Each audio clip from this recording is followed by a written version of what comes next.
As it is 4 o'clock, we're going to call the Delaware Solid Waste Management Authority meeting into order. Please take the roll. Commissioner Naffa? Here. Commissioner Starkey? I'm here. Commissioner Wright? Commissioner Greeno? Here. Chair Wilson? Here. Please stand for the Pledge of Allegiance.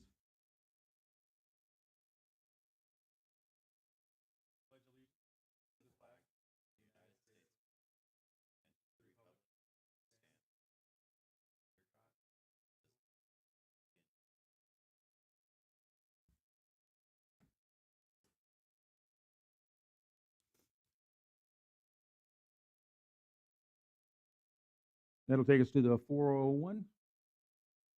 Public comment. Any member of the public wishing to address the Solid Waste Management Authority on any manner on or off the agenda, each speaker will be allotted 3 minutes to make their comment. Is there any public comment? Also, for the public record, I'd like to,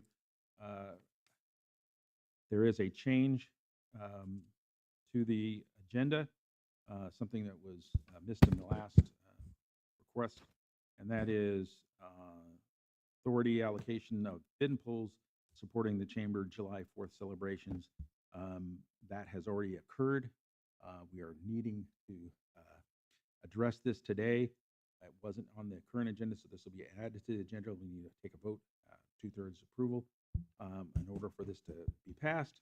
However, this is basically to allow us to fund these bins that were provided to the fair during the fairground. To the Chamber of Commerce during the 4th of July and celebrations and the follow-up. And so what we need is a 2/3 vote to add item 2.6 to this agenda as described in the staff report for you. And then once it's added to the agenda, it'll be on the consent agenda in a simple majority. I'll motion to approve to add this to the agenda. Second. Consent. We have a motion and a second to add this to the consent agenda today's meeting. Any public comment? Seeing none, then we'll hold the vote. Commissioner Naffa? Yes. Commissioner Starkey? Yes. Commissioner Wright? Yes. Commissioner Greeno? Yes. Chair Wilson? Yes. And that'll bring us to our timed item of closed session. And we will adjourn the regular meeting and go into closed session.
I'm out of here at 5. I didn't expect that to take it.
We'll be bringing the Delaware Solid Waste Management Authority general meeting back into session.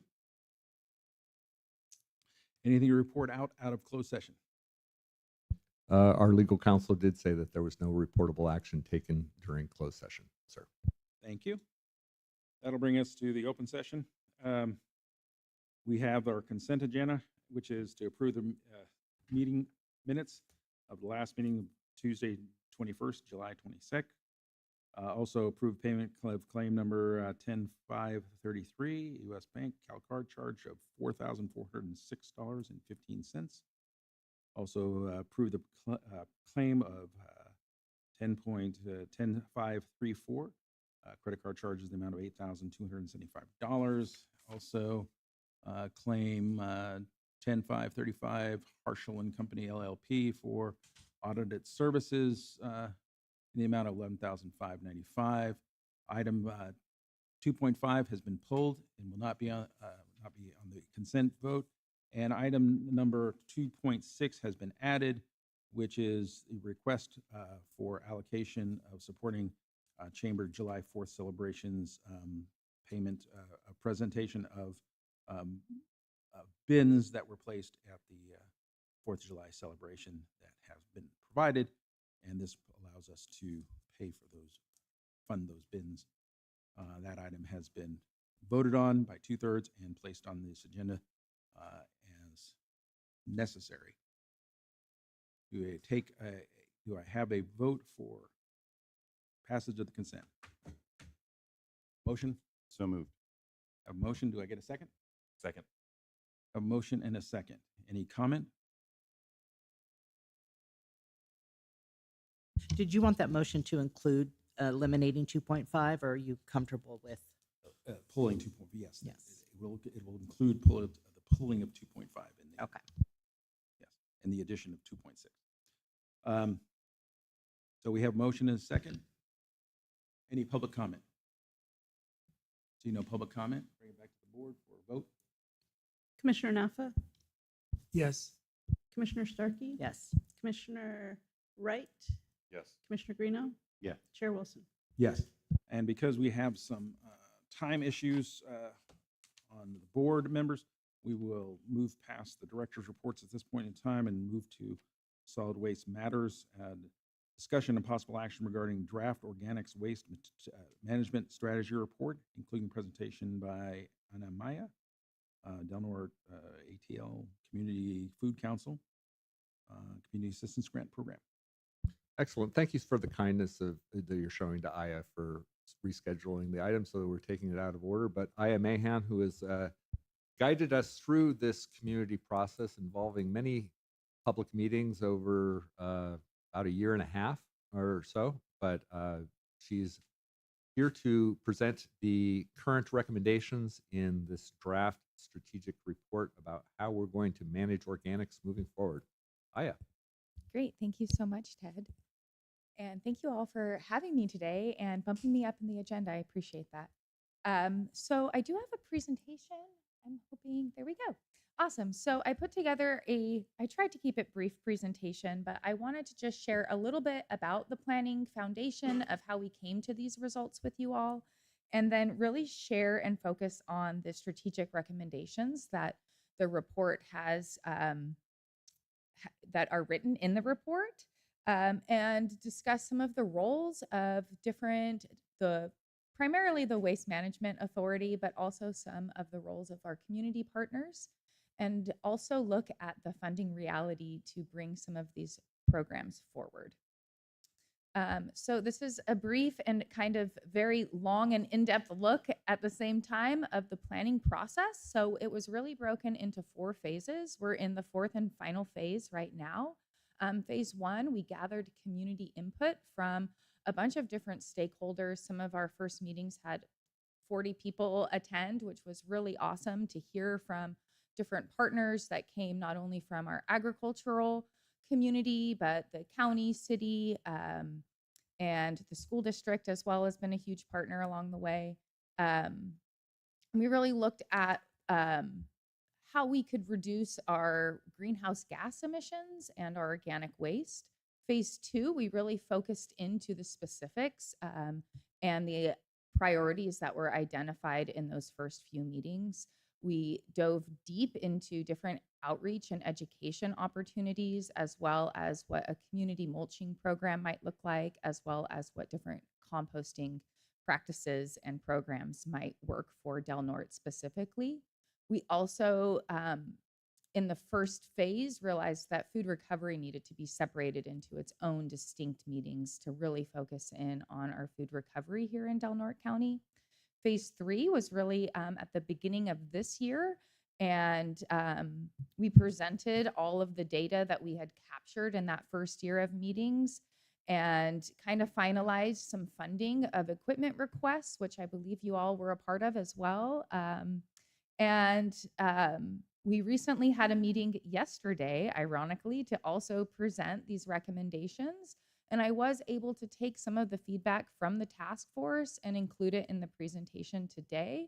Our final report we're hoping to have done by the middle of September, and just really looking for your leadership and input in this plan as we bring it to its final phase. Also noting that this is a working document. It's a 10-year plan, so it's something that ideally we'll be revisiting. There's a QR code. I believe Ted sent out a copy to the draft, but I wanted to make that easily accessible for you all. The report really is broken into 3 parts. The first part goes over the background and the planning process and why we're doing this study. And the second part goes over our key findings, the existing systems that we found in Del Norte, our assets, our assets, our vulnerabilities, and some technical comparisons. And part 3 really broke into the recommendations and priorities for implementation, and that's what I will be focusing on today. Yesterday in the task force meeting, we realized we needed clearer ownership to really identify who is responsible for moving these projects forward, what the funding needs are across all of these programs through this process. There has been a huge need to fund not necessarily the equipment and infrastructure, but more so the staff time and the people power that it takes to move these programs forward. And then we'll look at who is in charge, who would be the lead and who would be supporting. And then we'll look at a greenhouse gas calculator tool that we've been developing that will really give some accountability to this process as well. So with that, I'll jump in quickly to the priorities. The first priority is to prevent food waste and expand edible food recovery. We do have a very strong foundation for food recovery here in Del Norte. It's been happening for many, many years. What we found is that across the board, we had many different, not only food generators, but recovery organizations that maybe weren't operating under the SB 1383 guidelines. And so really, we realized that we need more training for our tier 1 and 2 waste generators so that food recovery is something that is institutionalized and part of what they're doing already. And that could include having workshops, creating posters that explain how we can recover food. Proposed leads for that would be the Waste Management Authority, as well as the Family Resource Center, which is our county food recovery organization. Supporting partners could be the Community Food Council, the school district, our institutions and businesses. And really, we need training for the outreach for that, as well as technical assistance and staff time. Also, to coordinate recovery, there is a need to support um, an MOU to address routing, documentation, coordination, as well as conflict resolution among the recovery groups. There is a huge funding need in this space for staff time. With the new SB 1383 guidelines, there's a lot of reporting and documentation that is required that take time. And having that funding for staff time could increase and expand our existing food recovery. And then also looking at, finally, just this huge funding gap. And there's different ways that we could fill that gap. I think the proposed lead to find that could be the FRC as well as the Waste Management Authority. And the county, the city. I think that across the board of all these programs, there's a need for supporting the people who are doing the work on the ground. And a lot of times, I think in the past, it was based off of a goodwill. People wanted to do this for goodwill, but now that it is mandated by the state and required, there's a need for funding for it.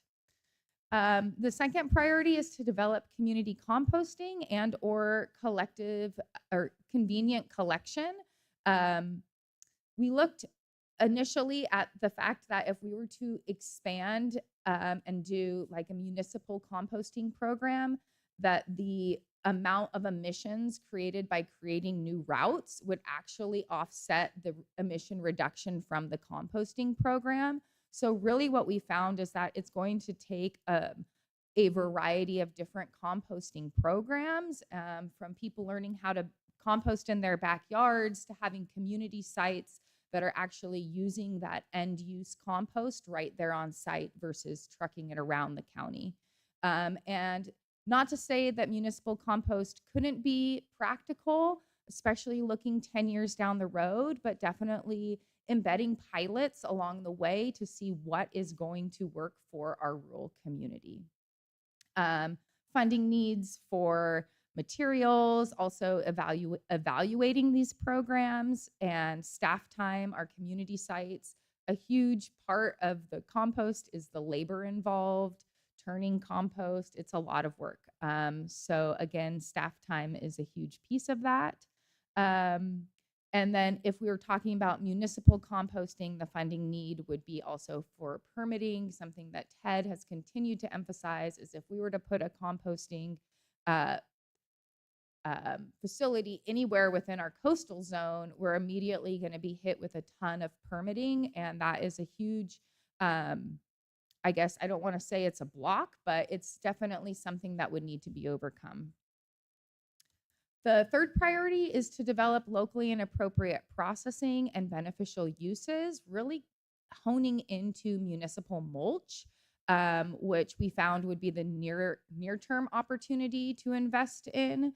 And we could start with a municipal mulch feasibility study and put out an RFP that could be led by the Waste Management Authority and with support from a consultant. The other thing that's very important to note is the value of having our end users in place before we invest in any kind of municipal facility. And so that would look like securing who would be using the mulch, whether that is the county and the city for our parks and roads, to our schools that could be using it. There's a ton of uses for mulch, fire suppression as well, and fire resilience. But it's about securing those end uses so we don't have a facility that's processing a ton of woody materials and it doesn't end up sitting there. Some funding needs to have a pilot of municipal mulch would be for the equipment, the labor, the testing, and I don't necessarily think that the management authority would be the operator of that, knowing that there isn't the staff capacity to be an operator.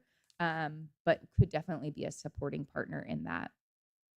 Also, in terms of mulch, there's a huge opportunity for our agricultural community to utilize mulch. I think Alexander Dairy is a great example of someone who's using a lot of their agricultural resources. However, the distinction for agricultural practices that are reducing organics is that those organics are not currently being captured in our waste reports. So it wouldn't necessarily show a reduction of greenhouse gas emissions because those emissions are not currently being measured. And quickly getting through this for you all. And then the fourth priority, there's 6 of them, we're almost there, is to build education, technical assistance, and workforce. And I really do think that this is a very, very important part of the plan to make sure that our community knows how to utilize these programs. And this could start with a train the trainer where we have videos or campaigns that show people how they can be reducing waste at home. Partners could be the Waste Management Authority, the Community Food Council, and Open Door already have community composting programs. And so really leveraging the work that's being done in the community. But supporting partners could be College of the Redwoods, different operators of community sites. Again, funding needed for the educational materials. I feel like this is a relatively low impact cost to get started, and really creating material that can be shared across the county so people are getting concise messaging, whether it's our kids in school that are bringing it back to share with their parents, or information that's posted in our institutions like hospitals and our county buildings and things like that.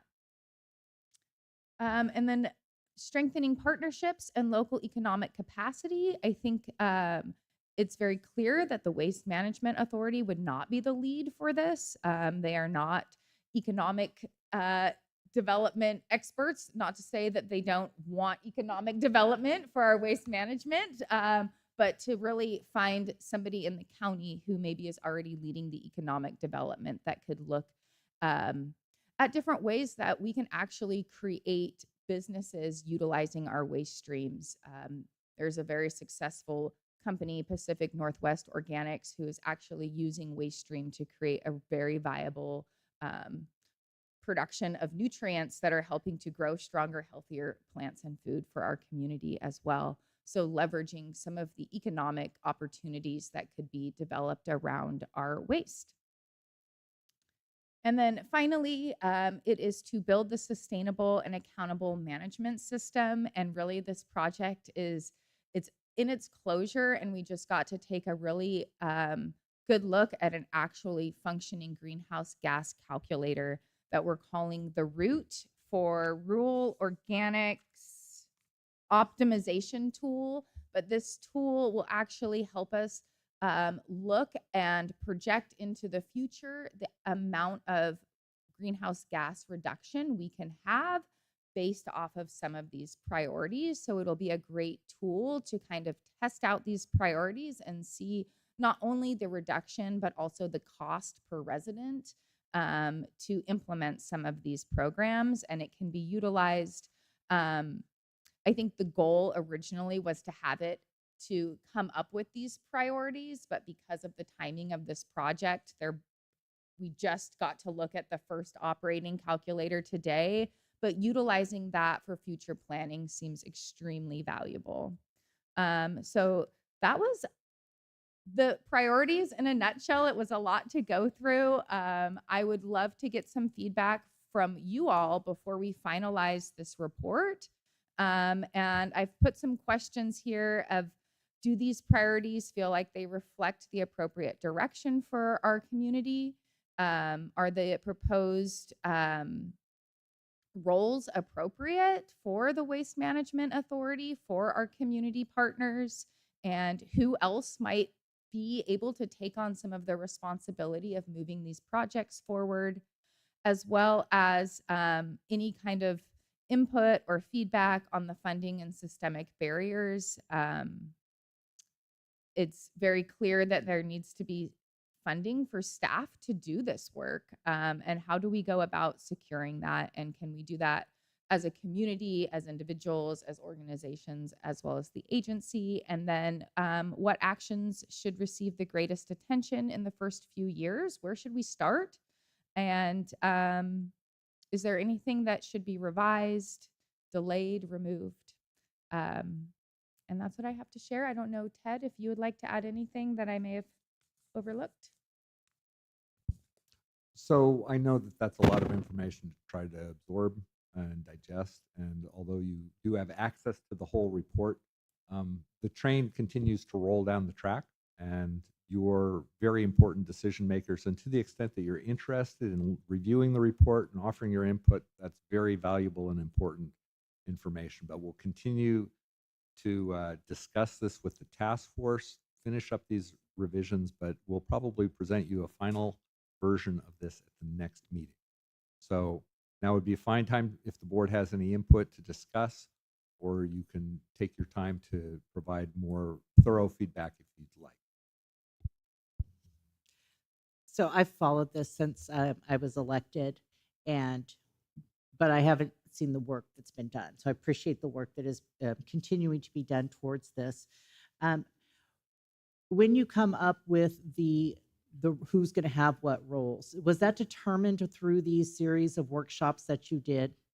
And the Solid Waste Management Authority was ruled out as being that possible person to take this on based on that? For the partnerships? Yeah. Yes. Okay. And what- Because this is just a grant-funded project where we've had the funding to be able to bring the community partners together through this planning process. I think the understanding was, and Ted could probably help me a little bit more to explain this, but operationally, it's not within the Waste Management's authority to be facilitating partners. Are any other communities, other counties, we had a delayed implementation, if I'm correct. For 10 years. And so, 10 years. So was there any counties that are rolling right now in which their Solid Waste Management Authority is the authority or the entity that is conducting this? Of course, there's a lot of different pieces to this. One of the things she was highlighting that the authority really can't step into was the economic development piece, because certainly there are economic development aspects to solid waste and discard management, but there are many economic development concerns that go far beyond solid waste management, and so that's an appropriate county role. And I don't think that even if the county doesn't have somebody in that role, I don't think it's appropriate for the Solid Waste Authority to pretend to be an economic development agency. Well, So I don't it's- there- disagree with you. I'm just kind of curious, since we have a delayed start, are we looking at what other counties are doing and how they're able to implement this in either the economic development role or whatnot? And are we comparing that to make sure that we're not reinventing a wheel that has been successful in another area? Yes, we are. So part of the thrust of this is that in urban areas, for instance, to comply with SB 1383, many communities have rolled out separate food waste collection and processing systems. That would be very, very expensive and probably unapproachably expensive for our kind of community. But it still does raise the question, what can we do to change the way we're managing our organic materials so that we are reducing our greenhouse gas impacts? And that's a lot of what this analysis was doing. So, but part of that is the very discussion, for instance, how much greenhouse gas reduction do you get out of a separated food waste collection, needing to create a separate facility, needing to run separate trucks down the road?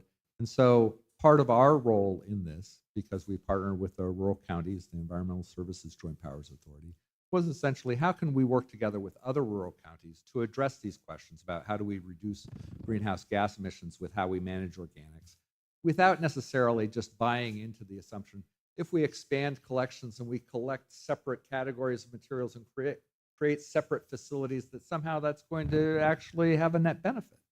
So we're kind of in the role of trying to figure out what's going to make sense for us within the capacities and the resources that we have.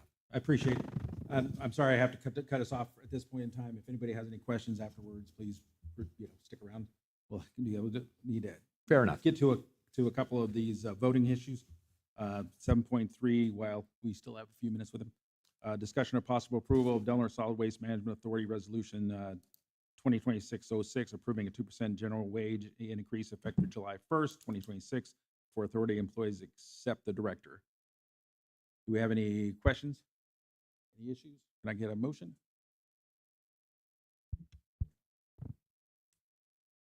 Chair, I move that we approve the Delaware Solid Waste Management Authority Resolution 2026-06, approving a 2% general wage increase effective July 1st, 2026 for authority employees except the director. So I have a motion and a second. Any public comment? No public comment. Bring it back to the board. Commissioner Naffa? Yes. Commissioner Starkey? Yes. Commissioner Wright? Yes. Commissioner Greeno? Yes. Chair Wilson? Yes. Thank you. Let's move down to 7.4, discussion of possible action regarding Delaware Solid Waste Management Authority draft financial statements and independent auditors report for the fiscal year of June 30th, 2025, prepared by Harshal and Company. Thanks, sir. This is our standard financial statements report. It was a little bit delayed because of the ERP system and the challenges in gathering all that information. The main thing that is different in this report is because of the ERP transition, there was some disagreement about the accounts receivable for the year 24-25 in 25-26. The county held that as a zero amount. Our accounting staff indicated it was over $300,000 that we would expect to have coming in. But when it comes in, it'll go into our account. So there's really not any significant negative repercussions about having that discrepancy. The fundamentals of this financial statements are that our accounts are generally appropriately reflective of what's going on in the agency, and that's what's Rich has told me before is a clean opinion, and that's what's in this report. We'd be happy to answer any questions, but no further action is required from the board other than accepting. Any questions while we got all the board members here? No questions? Thank you for the report. Any public comment? Having no public comment? Thank you, thank you, thank you. Thank you. Status report regarding electronic annual reporting, 7.2 on our agenda, annual submitted by Cal Recycle earlier this month. This is a lot of work that Kira has done primarily. It's essentially consolidating a lot of the information that of the programs that we implement and that Recology implements on our behalf. And it is expanded dramatically because all of the SB 1383 reporting is folded into here. So essentially it's a whole bunch of work, but it does give a decent summary about how our programs are going. And so the report is provided for your benefit. Any questions from the board? I just wanted to comment that I agree with what Ted's comment was in the staff report that, or at least in his report, that Kira did a great job and it was a lot of work and it's appreciated. So thank you.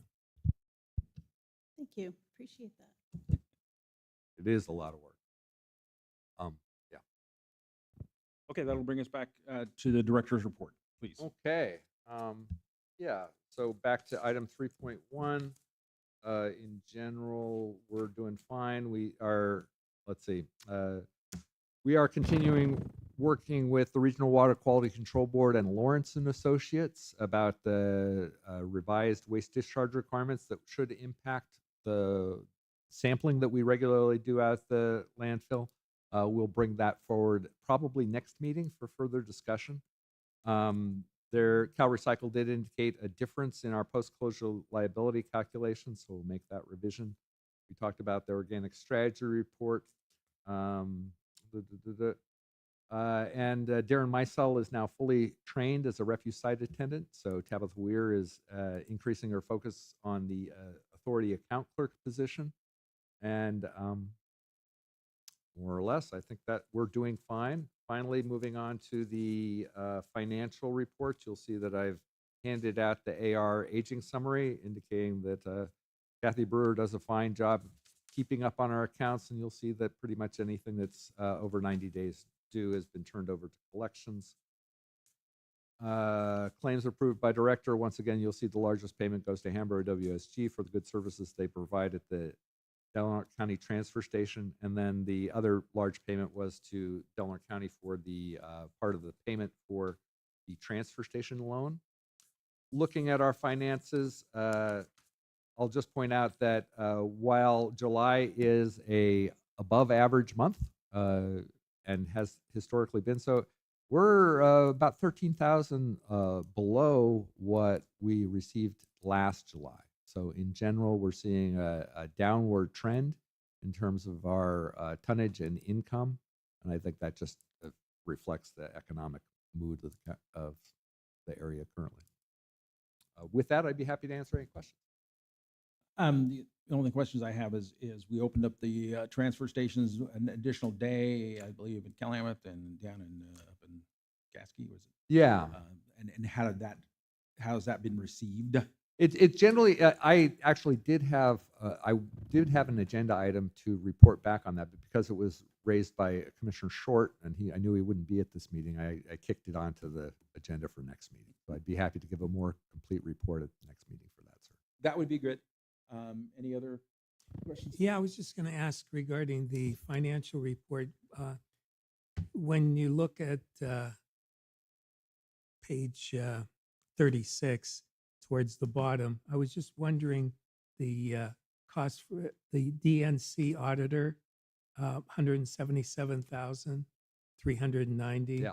for sublease payment. If Yeah. you could explain that to me. Sure. The transfer station construction and purchase of the property was financed through what's known as the infrastructure bank, which is it was a low interest loan available only for the development of infrastructure, and it was only available to counties. So the county obtained those funds, and then we pay the county back. So we pay them back in August and February. The largest payment is in August. So that's why you're seeing that 177. Okay, thanks. On the differential in tonnage, Mhm.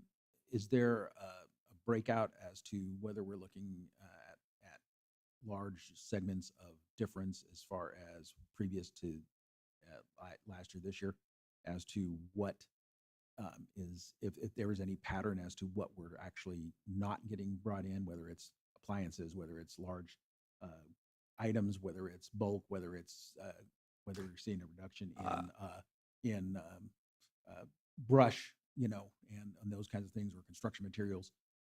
Wherein is the difference, if there's any discernible segment amongst? I'll look a little amongst bit our closer tonnage? at that. Where is it? I think it's general, And if but we're seeing- I'll try to look yeah, at that for next and meeting. whether or not there's any difference in regional, we're seeing a drop off, significant drop off in one particular area, or is it just overall kind of shared out around? I'll include that as part of the analysis that when we 'Cause- talk about 'cause the like I outlying say, stations. it's been one of my concerns going on as we necessarily increase our costs associated with dumpage, that we're going to see more and more of this on-site, off-site dumpage. I know we're seeing an expansion of that in Klamath, but we're also seeing a lot of that being done in some of our encampment areas where they're just bringing in crap and just throwing it in, dropping it there, as opposed to taking it to a transfer station or having it disposed of in some legitimate way. But we're seeing the consequences outside of the effects of where we are at, and again, that was always one of my concerns. As we increase our cost, people, just don't bring it in, So, but I wanted to see if there was a pattern, something that discernible as to what we see as what if there's any particular area that we're seeing drops offs in, and maybe, yeah. Yeah, and in what region, whether it's the local or whether it's one of the regional areas. Any other questions from the board? If not, then it brings us to our last item on the agenda, which is to adjourn. We'll adjourn this regular meeting of the Delaware Solid Waste Management Authority and scheduled for 4 p.m. Tuesday, September 15th, 26th at Flynn Center. Thank you. Thank you, everyone. Well, closed session went a lot longer than we